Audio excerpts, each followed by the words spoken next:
Today's show is brought to you by Southpaw Customs. Southpaw Customs is the official apparel brand of The Rachel Run Show. Southpaw Customs also designs and prints one-of-a-kind shirts, hoodies, and tumblers for large and small orders for businesses and individual orders. Visit spcustoms6.com. That's www.spcustoms6.com and tell Erica Rachel sent you. Also, make sure you help the show and purchase your official Rachel Runs gear by visiting www.spcustoms6.com and click on the Rachel Runs link. The Rachel Runs podcast is also brought to you by EBR Studio out of Feasterville, Pennsylvania. EBR Studio focuses on weddings, events, portrait, and product photography. EBR Studio is also the master at doing promo shoots and ad campaigns. I'm talking to you businesses and influencers. They are published worldwide, I know, because I've been on a few covers. If you have a wedding or event coming up, or if you're in the market for portraits or promo shots, go to www.ebrstudio.com. That's www.ebrstudio.com. Tell Bill Rachel sent you. EBR Studio is my official photographer and the official photographer of the Rachel Runs Show. As you know, we're all about health and wellness here. I have a great new product for you. You've probably heard of it and seen it on Instagram. It's called Liquid IV. I've actually been using it for years, back when they were a smaller company. Now I'm blessed enough to be working with them. If you haven't tried it before, it is a great add-in to your water that you just mix with your water bottle. And one water bottle with one packet of Liquid IV, just one packet, is like drinking 3 water bottles. So it really is a hydration multiplier. This is fantastic for runners, athletes, and anybody that works out. Mix it in your water bottle before you go to the gym. Use it on your long runs, and runners in the summertime. This stuff is great. Now, best part is they've given me a really, really good promo code. All caps, Rachel_runs will get you not only 25% off your whole order, but free shipping. I don't know about you guys, but free shipping is like a big thing of mine with online shopping. So make sure you use my promo code, all caps, Rachel_runs. It's the same as my Instagram handle, and you will get 25% off and free shipping on your Liquid IV order.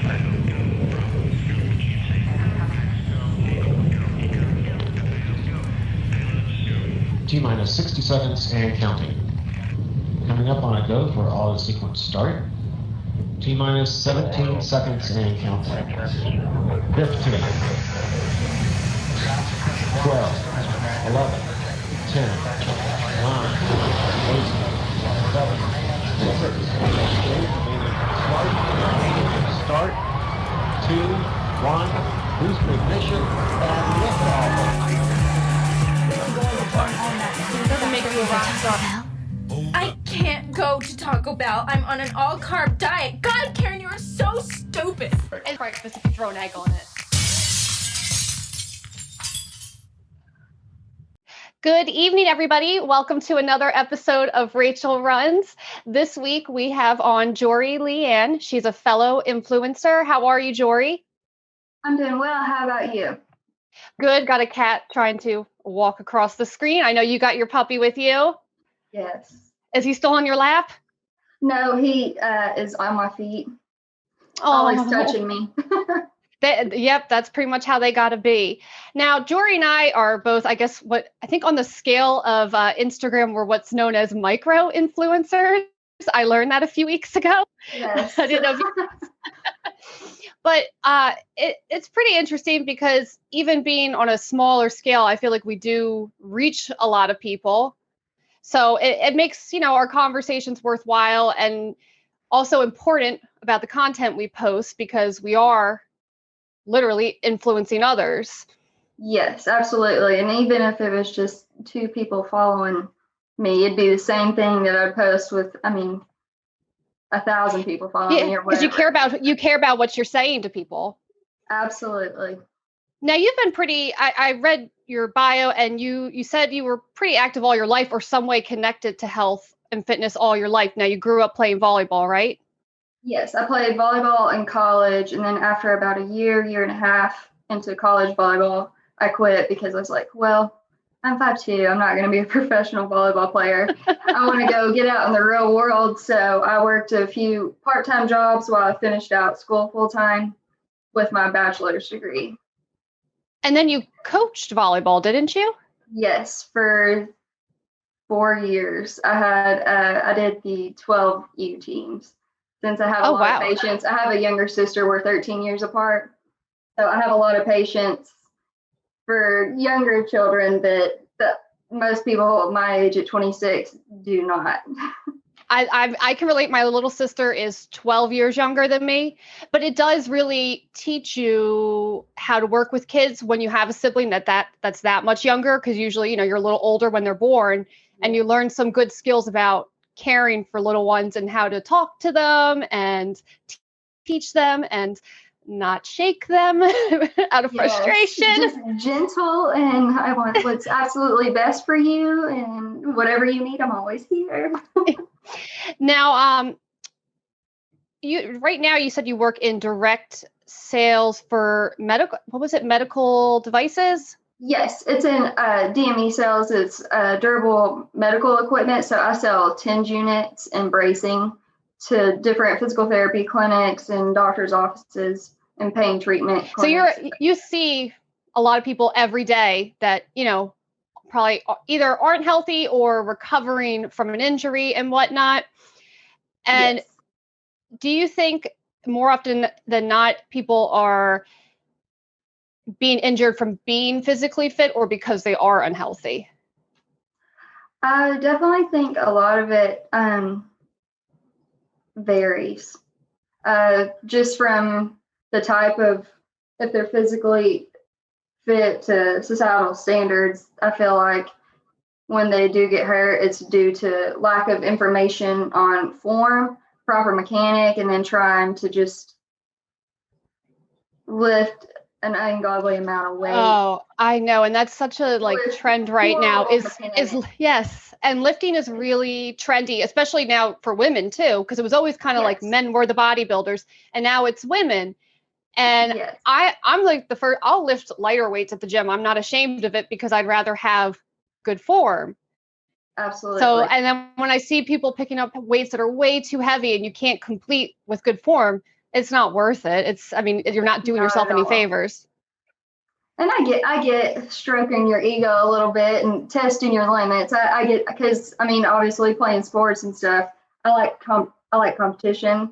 And even though I lift alone, I still have competition with myself and to do better or lift a little bit more or something like that. But I've realized that you can do the same thing with slower tempo reps without adding 20 plus to whatever you're doing and not risking injuring yourself any further than you may have already done. I think there is a lot of competitiveness, especially between women. It kind of sucks. And I think we see it a lot, especially on social media. It really sucks. And with so many fitness influencers right now, because lifting is so popular, they're lifting, pretty heavy weights and they're in great shape and can do it. But unfortunately, it rubs off on, people that follow them thinking that they can mimic the same thing. And they're not starting out with light weights and easing their way into it. Absolutely. And whereas on my channel, you're not going to see me lifting giant weights on my page because I know that's not where I'm at. Yes. And even when I was lifting fairly heavily in my Olympic weights, I'd write it down or I'd make a Facebook status about it, but I wasn't making a huge post about it because I was like, well, I don't want somebody to compare my chapter 27 to their chapter 2. And that's what sucks, because you're really not trying to brag. If anything, especially on, I think more Facebook, my posts were always it was motivating myself because I would have that to look back on. That's how I use Facebook. Yes. Oh, I love them. Yes, the memories. Every day, I check them pretty much every morning now. Yes. No. Yes, I have to do the same thing. Especially having a younger sister, I'm like, oh, well, she had the little baby, the squeaky shoes when she was tiny, and I look forward to that every year. I'm like, okay, it's gonna pop up any day now. I'm so But ready to see that video. I think, and that's like the difference though. I think Facebook, like we use our statuses and whatnot to motivate ourselves. Mhm. Whereas I think Instagram is more for influencing others. Yes. But yeah, it is kind of hard sometimes because you don't want to post anything that's going to hurt anybody's feelings, make them feel less than, or compare themselves. Because even with running, I get that a lot, especially, anybody I know that runs. I think we all kind of compare our own times, whether we admit to it or not. We always are like, well, I ran that in this amount of time and things like that. And competition is good when it's in a setting that it's meant for. But when it's on social media, I think it leads to, insecurities or just, not being supportive of each other. Absolutely. But we actually found each other in a Facebook group that's for supporting each other online. And that's super helpful. And it's a nice change of pace because I think, there can be a lot of nastiness or not women supporting women. Yes. Or it's yes, I support other women. And then it's not honest per se. Yeah. It's not genuine. It's not exactly authentic. Yes. And I don't know if it's an age thing, but I feel like the older I get, the more I realize how important it is to be supportive of each other and not be in competition with each other because it's not going to help anything. It doesn't lift you up at all. Trying to dim their candle won't brighten yours. It never will. And I always try and tell my little sister that as well, especially being 14. I'm like, whatever you're going through, there's going to be girls or boys, whatever your age, that are not nice. And it doesn't have one thing to do with you. If someone ever says anything about you, chances are it's how about they them and it doesn't have anything to do with you. So just take it with a grain of salt and don't change who you are based on what they say. Now, we were talking about different diet trends, and you said you tried out a lot of the fad diets and things like that you wanted to stop that cycle. Which kind of fad diets did you try, and what kind of made you just say like, no, this isn't working? I did calorie counting, my Fitness Pal, and then I did counting my macros, and there was even a point where I was doing like 30 grams of carbs a day.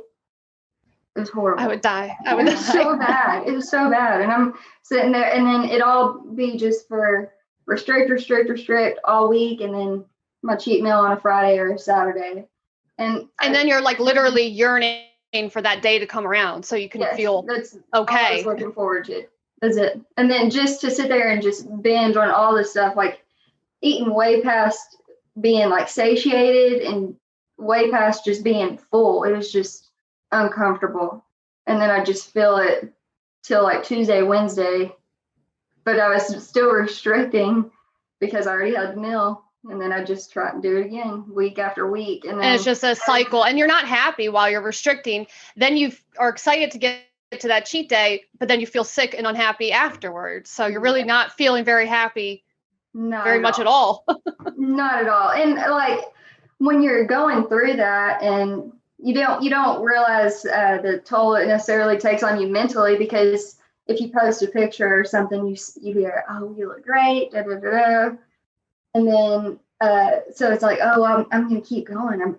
People are loving this. And then now, years later, I'm like, oh no, I could look the way I look and be 10 times unhealthy compared to someone that looks completely different than me.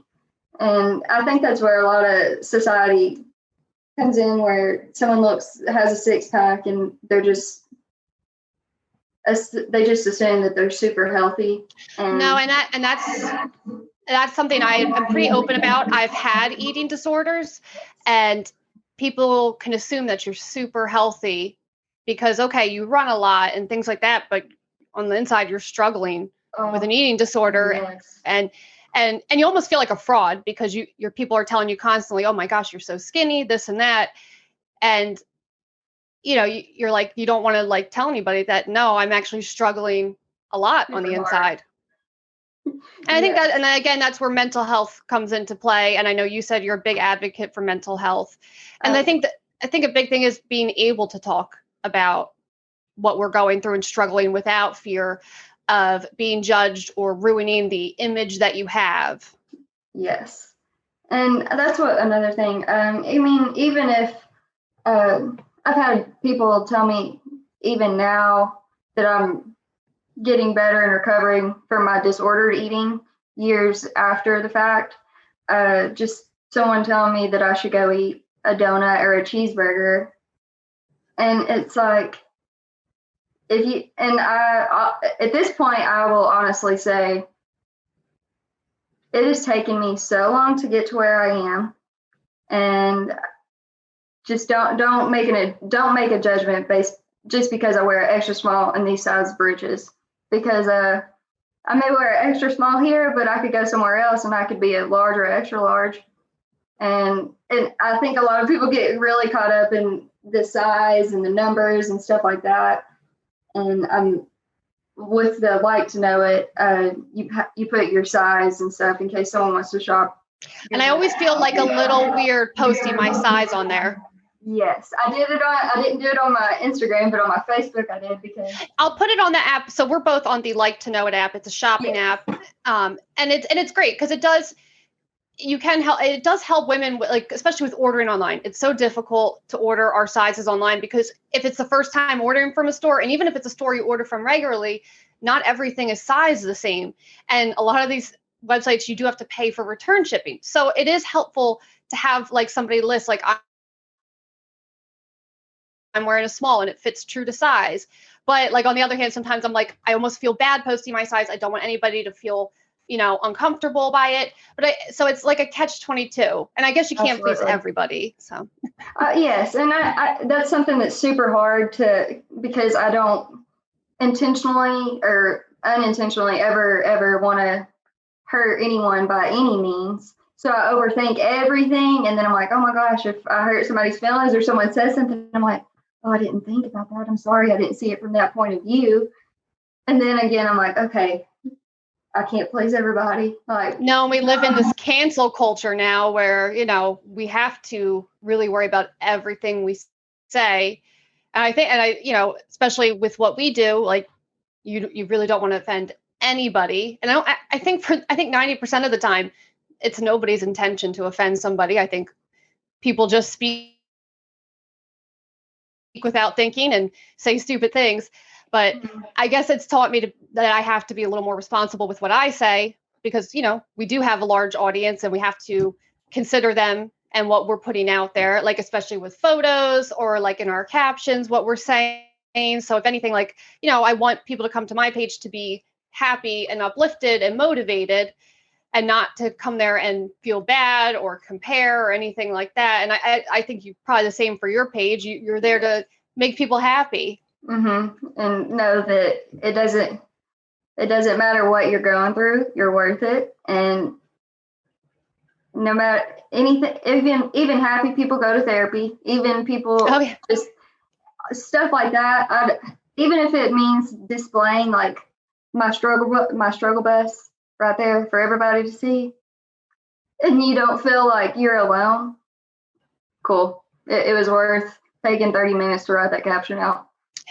Like, and my boyfriend, he's like, what are you doing? I'm like, something hit me. We'll be watching a show, and I'll be doing my notes because I'm like, oh, I relate so hard to this. So I know there's somebody out there. I mean, and it's not even about like who likes it, who doesn't like it, because no one's gonna broadcast, oh, I relate so hard to this.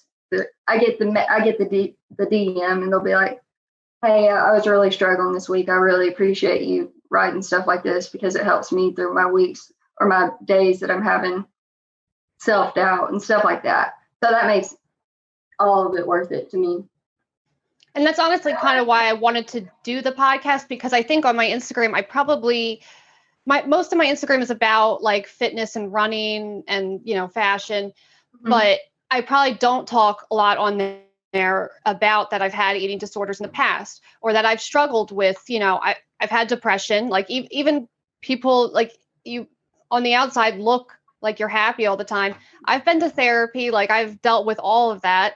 I've had bad things happen in my life in the last few years. So I guess the whole point of the podcast was to, talk about something different each week and, let people know, like, not every week is the best. And, Oh, absolutely. Maybe this week was harder than last, but other people are going through that, especially this year. I'm sure everybody's mental health has struggled a lot this year. I would love for therapy to be like a free thing for everyone, especially It is expensive if you don't have insurance. It's pricey because even with insurance, you have a copay and it adds up every week, every month. And I can understand why a lot of people are like, I'll just, I'll deal with it myself. And that's a really sucky position to be in, to not be able to afford to get help. Yes, which luckily I'm privileged enough. I have insurance with my job, but a lot of places don't cover the insurance I'm with. The therapy I was doing is a short-term program, and yesterday was actually my last day with it. And I can't remember I guess it's just based on state, the program that I was in, and she sent me referrals, but it was like $200 something out of pocket because they weren't network with my insurance, and that was per hour per visit, which I understand they went to school for that. You're paying them for all that's where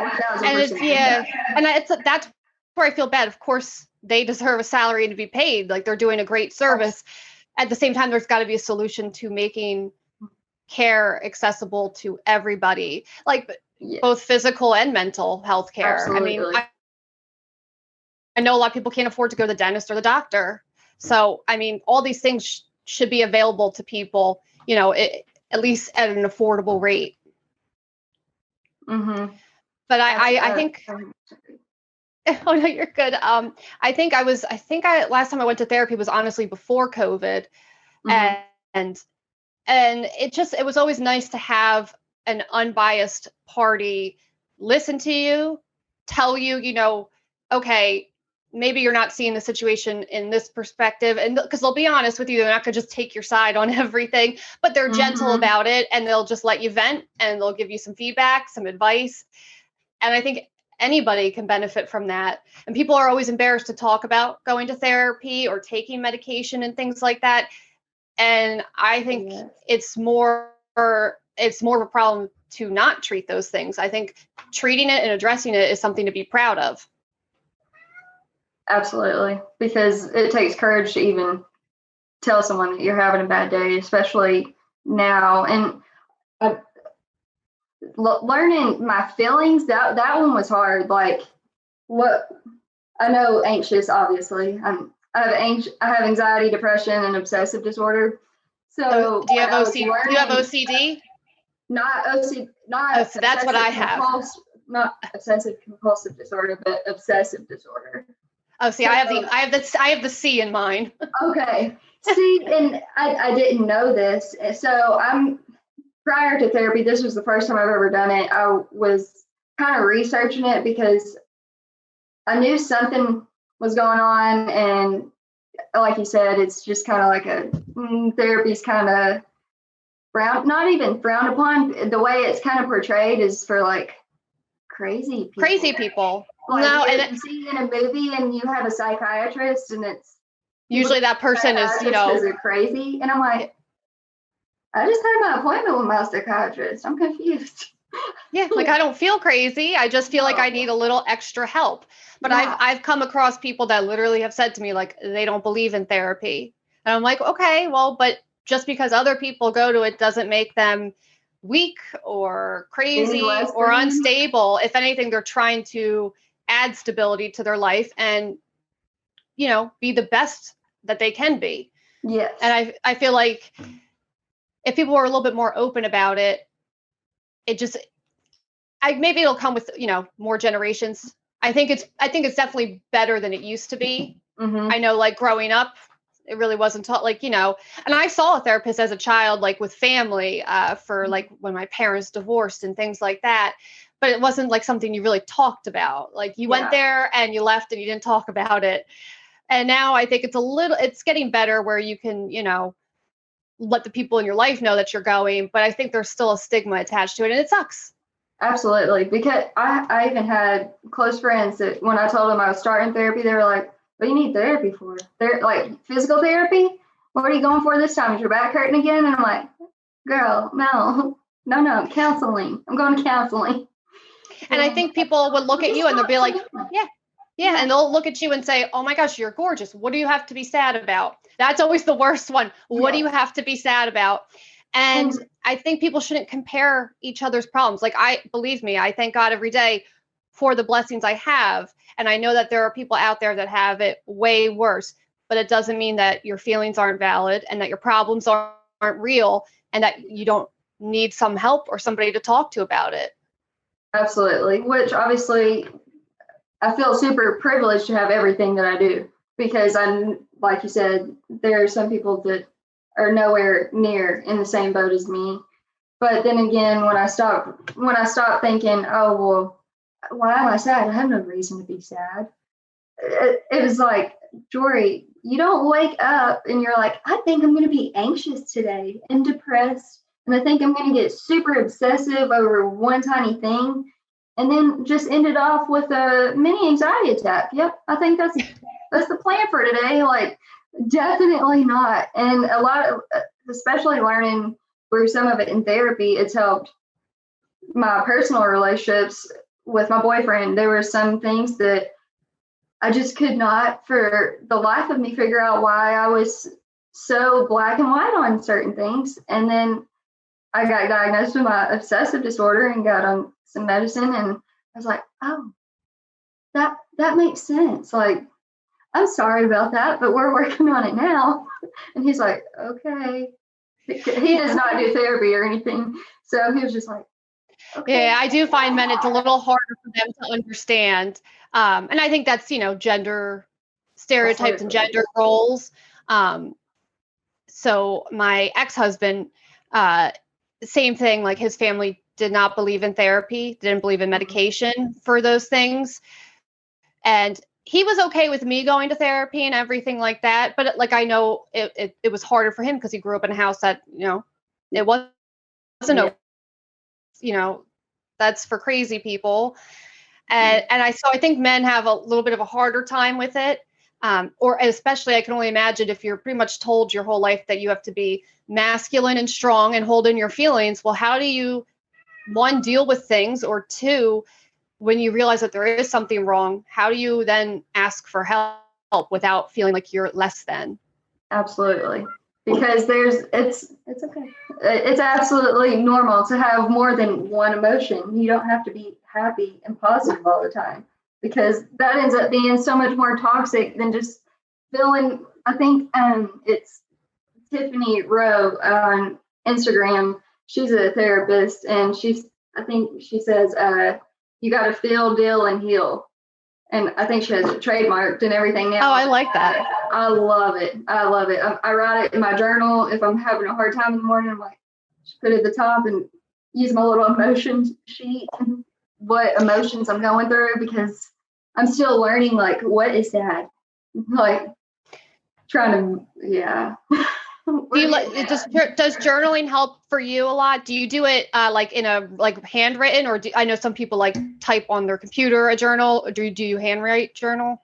Yeah, I do my planner and then a journal, just like walk, dash, gorgeous sunrise. I try to do just like 5 minutes of not judging myself, which takes a really long time it took a really long time to adjust to, on the not judging and the handwriting and stuff like that. But now, yes, exactly, like judging your own journal. And that's like, I did that as a kid. Like, you'd get diaries when you're a little girl, you always got diaries as gifts. And I would like start to write in there, and like the next day I'd be embarrassed by it or not like the way it looked, and I'd like tear it up. So I think like ever since then, I've like never like wanted to journal again. But I imagine it's probably very helpful. Yes. Well, I'm like a pen whore. Like, I love a good pen. I love a good pencil. And I found the Papermate color lead mechanical pencils. I have not missed a journaling day since I bought those. That's actually really funny. This is great. Or like a good Sharpie pen. When I got those and the colored ones, I called my boyfriend and he was like, "You're in a great mood." I said, "My pencils and my pens came in." He said, "Okay, well, have a good day." But it's just and that's what I like to put on my social media, kind of, is just the little things. Even though you could be having a straight garbage day, if you just take a little second to acknowledge, like, the sunset, or it's spring now, a flower blooming, just something like that. And just, oh my gosh, speaking of that, like, just the sun being out early, like later into the night and coming out earlier in the morning, totally changes your mood. And I know there's like science behind that, with daylight savings, how much it affects your mood. But I always like tell myself, especially like after Christmas and New Year's, if I'm feeling down, I try to remind myself, look, you've probably got the winter blues. In a few weeks when daylight savings comes, you're going to feel better. It'll be brighter out later, and, it'll be a new season. I think a lot of people probably suffer from the winter blues and, don't really know it, or, but I think it is a real thing. Like, I'm immediately in a better mood now that spring's here. Absolutely. I have a sunroof on. I sold my new car and bought an old one because I'm trying to be debt free by the end of this year. And that's a good goal. Has a sunroof. I'm sorry. That's a good goal. We're trying. And I got this Suburban. I have him, and my boyfriend has a daughter. So I have an 8-seater vehicle, but it has a sunroof, and I've never had a sunroof. And I'm just like, heck yeah, the gas is super expensive, but I don't got have a sunroof. An $800 car payment like y'all do. But it's just the little stuff like that, I swear, that keeps me going. Yeah, I mean, especially I think with the last year, like, I think everybody's kind of looking for a silver lining with everything. So Yes. like, it was a hard year for everybody, not seeing loved ones, losing loved ones. So like, I just tried to take positive things out of it. Like, I learned to cook a lot better at home, rather than, getting takeout all the time. Or I also learned about like a lot of smaller local businesses that were trying to survive. So I was able to learn about them and, support them.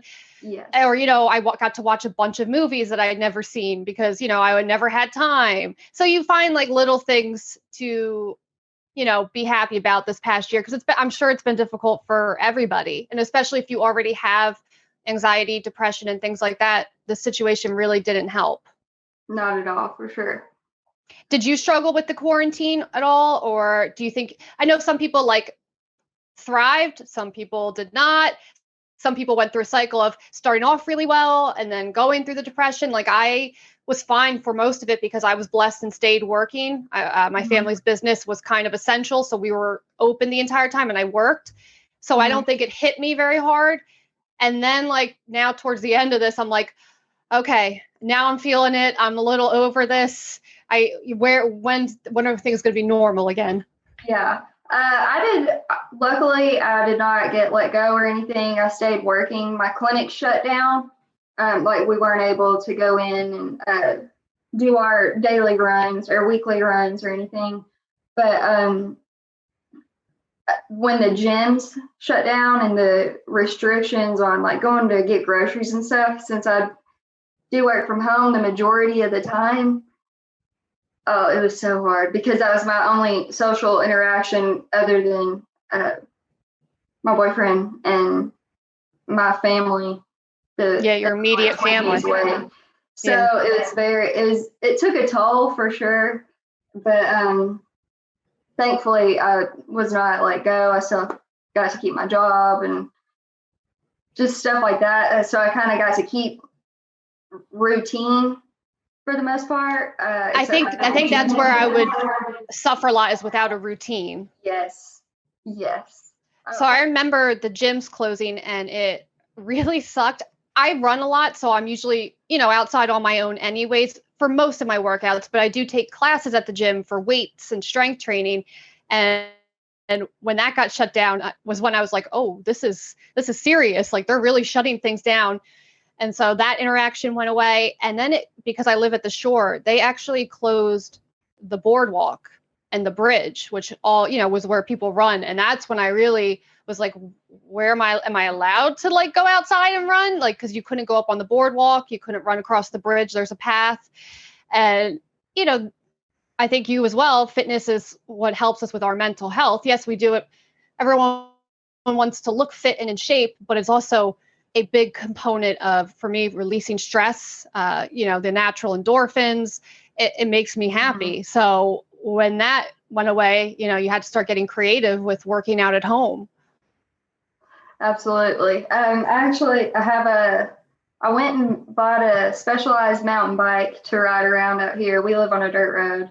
And I did that every day, which luckily we live super far away from neighbors. So we didn't have to worry about running into anybody or anything like that, because I walk my dog every morning. And I got the bike and did that, and it was okay to kind of mix it up, but then I was kind of missing the weight aspect of it, and not necessarily like physically or how I look, but it's just how I felt most connected with my body. Just being able to lift the weight and focus on like, okay, when I do this, focusing on the rep, lifting, doing a bicep curl, just focusing tiny bits on stuff like that helps me so much mentally, because it helps not think, okay, why am I anxious about this? Or all those little voices that go on in your head when you have quiet down or something. Yes. And it kind of helps like your mind off of it just a tiny bit. And you kind of learn to kind of lean on that. Maybe a little too much sometimes, but the quarantine definitely made me have to reevaluate everything. I would get my 4-wheeler out and just like push it up and down the yard, because I was like, well, I need some kind of weight. Yeah. And I mean, I have a few dumbbells. Few dumbbells, but during quarantine, everything, like, people price gouged on weights. And I was like, I'm not paying $200 for just a heavier pair. Like, that's insane. If you could even find them, most of them were sold out. But like on Facebook Marketplace, people were price gouging like crazy for weights. So I'm like, well, I guess I'll just get creative at home. Like you said, you were pushing your 4-wheeler. And but you're like, at that point, you're like, it's better than nothing. I need something. Yeah, I'm providing free entertainment for my neighbors. If they come outside, it's fine. If y'all feel bad for me, throw a couple dollar bills. It's fine. I'll provide more entertainment tomorrow. This is my dumbbell fund. Just put some money in the box, please. It's my home gym. Thank you. Appreciate it. But I think it is interesting. So even though gym's closed, but like at home online workouts, like online workout classes, those skyrocketed. I really didn't do any. I have the Beachbody program, so I sometimes do workouts on there, but I didn't really do any of the live Zoom workouts. Did you try any or no? I think my gym hosted some, but no. I like. I don't know why it didn't appeal to me. Yeah, no. I like some. I think part of mine with classes and stuff, since I was an athlete for so long and did the workouts with a teammate, or everything was always with someone, and now that I work from the house majority of the time, and I'm used to just being on my own and doing my own thing. Sometimes just the thought of having to like go to a class and converse with someone drains my soul. I'm like, yes, I don't. Because your workout is your you time. That's how you, de-stress. And some people love the social aspect. And then I go back and forth. Like I enjoy a group run like once a week, but the rest of my runs, I really enjoy by myself. That's my time to think and clear my head. Yes. So like the Zoom ones, I was like, nah, because I can just do it by myself at home. So I'll just like, I don't want to have to wait for a certain time. Like I just want to do it when I want to do it on my own. Absolutely. Yeah, that's how I am. And since for the most part, quarantine, past year has been pretty gorgeous here. I mean, we actually had our first big snow in my whole life here. And I was even outside in it. I was like, this is awesome. I took probably 3,000 something pictures on my phone that week. And I was just amazed by it because I was like, man, this kind of quarantine sucks, but I never would have seen this. Like usually if we weren't isolated and stuff like that, I would probably just be inside watching Netflix or something just to distract myself to make time go by faster till the roads are melted enough we could get out of the neighborhood. But that whole week I was out taking pictures morning till sunset and just enjoying my dog. He kept jumping in the snow and he made little snow angels. And it was just, like I said earlier, just the little things like that. I was like, man, this is really what it's all about. It really is. Yeah. Something so small, but it really made your week, especially during a harder year. Absolutely. You got to appreciate it a little bit more than you probably would have, before the pandemic. Yes. So I like your philosophy for finding an activity you love in order to get in shape. Because I think a lot of people immediately think like, oh, I have to run for cardio or I got to go lift heavy in the gym. And these are like the only ways I'm going to get in shape. But there are a lot of options and you need to find something you enjoy. Absolutely. What do you enjoy the most? I personally like lifting. And then when I was younger, obviously volleyball. I love volleyball. And then now there's times now where I'm like, well, do I really want to go to the gym? It's not if you don't go to the gym, you're being lazy. It wasn't. Now where I'm at today is not like that. It's like, I just don't feel like that's how I'm going to enjoy moving my body today. What sounds kind of interesting, which I go on my morning walk. That's like a non-negotiable just for my pup. I like him to be able to run around and get energy out. He's only 3, so he's still pretty energetic. And just starting the day off with some good quiet time and seeing the sunrise stuff. But even if it's just turning on music and dancing around while you put laundry away, like I just really don't want anybody to overcomplicate it. Even if it's you're brushing your teeth and you do a couple calf raises. Yeah. Awesome. You're 5 calf raises closer to a better you than you were yesterday. I like that. I like that a lot. But it doesn't have to be so complicated. I also tell people like, okay, like working out for an hour, that seems like a lot. Mm-hmm. Do 3 10-minute segments a day, like fit it in where you can, little bits. Don't, overwhelm yourself so much in the beginning. Find something you like that feels good to you, that makes you happy, and schedule it where you can. It doesn't have to be all done in one shot. It doesn't have to be an hour long. Like do what you can. And like you said, what's going to make you feel better, not worse. Absolutely. And I kind of look at it as little dates with myself, which some people think like going to a restaurant to eat by themselves is lame. Man, I love it. I love it. Yeah. I have a significant other and I still love it. I don't think I've ever done it. Really? Oh, it's no. Do you bring a book or are you just good?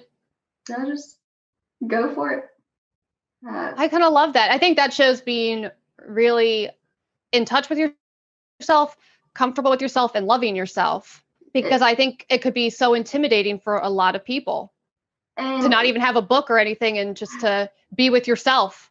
Which luckily we're in the 21st century and you have your phone. If you start feeling awkward or if someone's like, is this seat taken? You're just, oh yeah, I have someone come in, and then no one shows up, but it's fine because you already finished your supper and you're out the door and paid. But just thinking of it as little tiny dates with yourself throughout the day or throughout the week or month, whatever it may be, for you to look forward to. So if you want to go for a walk, okay, well, I'm going to do a 10-minute walk after feed the kids supper, or if you're a mom, I'm whoever. And then, or after you eat supper, or whatever it may be, I'm going to take the dog on a walk because they probably enjoy it too. Or if your family's having a rough day, turn on your Alexa or whatever and do some music and just do silly dances. And that's going to be something that not only you enjoy, but your kids are going to remember 10 years from now. Are going to be like, we were having a rough day and we were not seeing eye to eye with anyone. But Mom turned on this song and we're just goofy. And just I do remember that as a kid, just dancing, like, your parent putting on, usually it wasn't the music you listened to, it was usually like their generation music, but it made it really funny. Like my mom loved like the 80s, so it was like 80s music, and but it just put everybody in a good mood. And like you said, if you're having a really rough day, it kind of helps everybody. This disconnect and go back to being a kid before you started thinking about other people's opinions of you and the stressors of bills and life just piling up. Just reconnect to who you were as a child before all the things. And I think dancing really helps. I mean, my sister, she's a competitive dancer, so she might not relate to this because that's what basically it's work for her job. Yeah. But when with TikTok, before it was TikTok, when it was Musical.ly, she would try and show me dances, and I was like, Jackson, I do not know how to do this. And she thought it was fun trying to teach me because I was horrid. Oh, I have no. It was so bad. Rhythm is bad, like real bad. Yeah, it was more of like a pancake and heel toe kind of stuff dancing in my era, and they're over here. They do all this hip rolling and stuff. I'm like, nope. No, I can't move that way. No, I'm like, oh, you're making my back lock up. Stop it. No, and it's funny. Like I took dance as a kid, and in that situation, I was okay because somebody's like telling you what to do.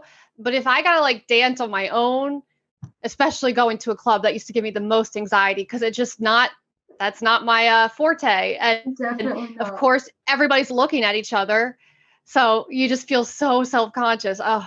But when you're just home by yourself, like, oh, this is so embarrassing to admit, but a lot of times I blast the music for the cats and I grab one of them and dance with them and sing to them. I do with my dog, and I swear, before I started therapy, I was like, I don't know if they have dog therapy. He might need it because of me. But he actually gets to the point where if he kind of hears the music going up, he'll come to me and put his paw on me. Because he knows I'm going to pick him up. So it's just good all around, whether it be dancing or just like whatever can make you forget, and don't be critical of yourself. Even if it's journaling, whatever it may be, it'll take practice not to judge yourself for it and stuff like that. Or there will be a colored pencil that'll make it where you don't judge yourself as hard. But just finding something where you're able to decompress from the everyday stressors, because whether it be a therapy or a dance or a journal, everyone deserves to have some kind of safe haven that they look forward, like a self date, to have, kind of thing. I think that's really good advice, especially this year. So it doesn't, it can be something that literally doesn't cost any money. Like you said, just dancing, journaling. And I really love your idea of taking yourself out on a date. And I think that's kind of a good goal that we can kind of give to people that are listening to try it out. Because like, I know for me, that's scary. But now I also feel like, well, maybe I should try that once to one, see how I feel. And two, to say that I've done that rather than being intimidated by it. Give it a go and try it out. Because I think that's a really neat way to, like you said, reconnect with yourself. Mm-hmm. And just kind of be with yourself, but also treating yourself to something, and just valuing your own time with yourself. Absolutely. I mean, even if you're too scared to go to like a full-blown restaurant, you could go to coffee, or even some gas stations have little tables. Just grab a coffee, sit there. You can bring a little book in case you need it. There's a little moral support or something. But once you're there, you'll realize, I mean, you can people watch too. That's true. That's fun. That's something that was such a bummer when we didn't have the fair this year or this past year. And I love rides and I love fair food. And 2 weekends ago, we actually saw a food truck, and I told my boyfriend, I said, we really got to go there. He was like, we don't even know what they have. I said, we're going to eat whatever they do have. I need it. That experience of just a food truck. I was like, oh. I missed it. I do miss those things. Yeah, like the wineries around here did a lot of like festivals before the pandemic and thing like that. So now, like, I really haven't done anything like that, in well over a year. And I forgot, like, those things are just so much fun. You really forgot, like, all the things that you took for granted before. Absolutely. And so if anything, like, this whole year made us all appreciate things in a new light. And, I feel it made me appreciative, like, for instance, neither one of us was laid off. So it made me appreciative, especially considering what some people are going through, not being able to pay their bills and things like that. So Absolutely. It's definitely, the whole year's given me an appreciation. But again, that's not to say your life can seem super great. It doesn't mean if you are sad about something, you're allowed to be sad about it. Your problem still matters. So even if you have a wonderful life, you can still appreciate it and still be sad or have feelings and need help for it. What kind of tips would you offer? I want to round out with, for anybody out there struggling with mental health, what would you want to tell them? Let me think. Because you've gone through it yourself. Yes. And what do you wish anybody had told you something sooner? Take time to be with yourself and learn what your feelings are. And if you feel yourself, or you with a significant other, family member, work, whatever it may be, if you feel yourself getting irritable and more irritable over and over again, chances are something's building up. And if you don't acknowledge it, when you do snap, they won't know what happened, and you won't know what happened because you didn't take. They just think your reaction is over the top. Yes, and then you can't assume that they know where you're coming from because you didn't communicate that with them. And I know that's probably very, very hard, because I definitely still struggle with that. And just even if you have to say it out loud, if something, I'm uncomfortable with this, it's okay to say no. But even if it's just going out to eat with your friends. I've had a long week, guys. I appreciate you inviting me. It might take a couple invites before I say yes, but please don't stop reaching out to me. Because and I think that's important, not to feel guilty for setting your boundaries or just being open about how you feel. Because I think, again, we live in a society where we're made to feel guilty for being anything less than happy at all times and, social at all times. Yeah. Oh, I've had friendships in the past where, somebody would get really irritated because I didn't text back right away. Sometimes personal. No, but your good friends will understand, not be offended by it. So don't think you're necessarily the problem. I mean, yes, sometimes, answer back at some point, but it's okay to have your feelings, to need space, or, to be sad. Don't feel guilty about it. Work through it. Definitely make an effort into working on it, but don't feel guilty for how you feel all the time. You're allowed to have feelings. You're allowed to be sad. You're allowed to be upset or angry. Yes. There's a proper way to deal with it. And if you're not sure how to, that's where things like therapy can help. But you don't need to feel guilty for those feelings. Definitely not. And then I definitely believe that the more you get in tune with yourself and you learn what your emotions are, and if you do have a mental disorder, what your triggers are, the better you love yourself, the better and more empathetic you can love other people. And I think, I don't know everyone's goal, but that's one of my biggest goals. I want to be able to love myself enough as a person that I can love everyone else, no matter their point of view. I can be open-minded towards whatever they believe and not be defensive if it's not the same thing that I believe to be true and stuff like that. Just once you get to a certain point with yourself, the other people's opinions about whatever you may do don't matter. Gary Vee is very good about throwing that in your head like constantly, because everybody needs to hear it again at some point. And it's really hard with social media not to care what people think. Even if it's friends, family members, you don't want to disappoint anyone. And then at the end of the day, it's like, okay, we're grown women. It is what it is. You either like it or you don't. I'm not doing And it's hard for us as women Yes. because we're taught to please everybody, and that's like seems to be our role in the world. And you have to take care of yourself too. And like you said, I think loving yourself, that's a hard one because you almost feel like somehow being confident and loving yourself is conceited or self-absorbed. And I think, and there's a fine line between there's a big difference between being conceited and all about yourself and just simply loving yourself and valuing yourself. And that's okay. And it's a hard thing to do though. It's extremely hard. Absolutely. If you're not feeling good about yourself, still love who you are and know that you're valued and important. Absolutely. And there's going to be days if you may look in the mirror, and this goes back to a physical aspect, you may look in the mirror and you may have a bad body image day, but when you learn to love yourself, you can mentally say, okay, well, this is just a bad body image day. I'm thankful for if it's your legs or whatever it may be that you're feeling insecure about. I'm thankful that they make it to where I'm able to walk to go and see the sunrise. Like just rephrasing that. Some days will be harder than others. And some days you'll be like, dang, nobody can tell me anything because I look good.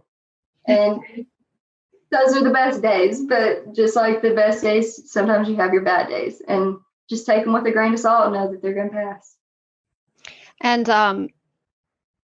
I haven't tried it yet, but one thing I really would like to do is positive affirmations. Yes.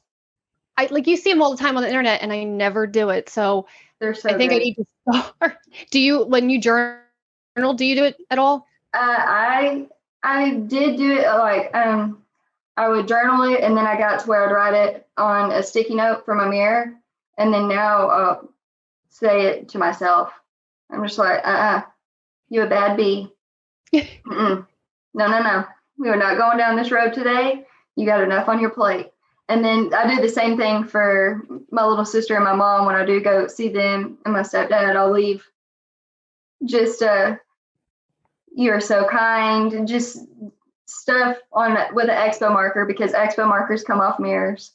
In case you're wondering, you just, even if it's like a flower and you're kind, you light up a room when you walk in. Just little things like that. I leave on their mirrors, and that way, if they don't say it to themselves, they're gonna have to read it when they brush their teeth. They're gonna read it. Yeah. I think that's really awesome because we naturally talk so negatively towards ourselves, especially just in our head. Oh, like a lot. So even if you just tried telling yourself a couple nice things every day and stuck with it, now I'm kind of curious what it would do for how I view myself and, what it would do for my mindset and my attitude and just self-love. So I think those are two good goals I would like to challenge people to this week is one, the self-date, because I really like that idea of taking yourself out on a date, big or small, whatever you want to do, but just something that you treat yourself to, dinner, coffee, and that quiet time with yourself. And two, to start with even just one positive affirmation, something when you wake up, tell yourself something nice about yourself and see where you are in a month. Absolutely. Even just think of it yourself as your best friend. You wouldn't go tell your best friend, oh my gosh, that is a horrible look for you or something.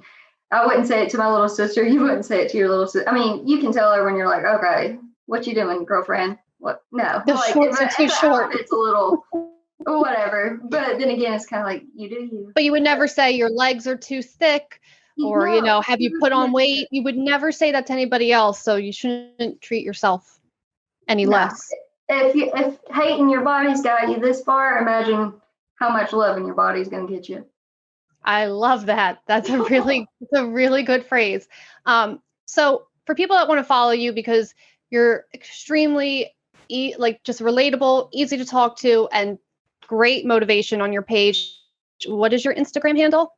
At Jorie Leann _ it's JORIELEANN and then _ and they can also follow you on the LikeToKnowIt app.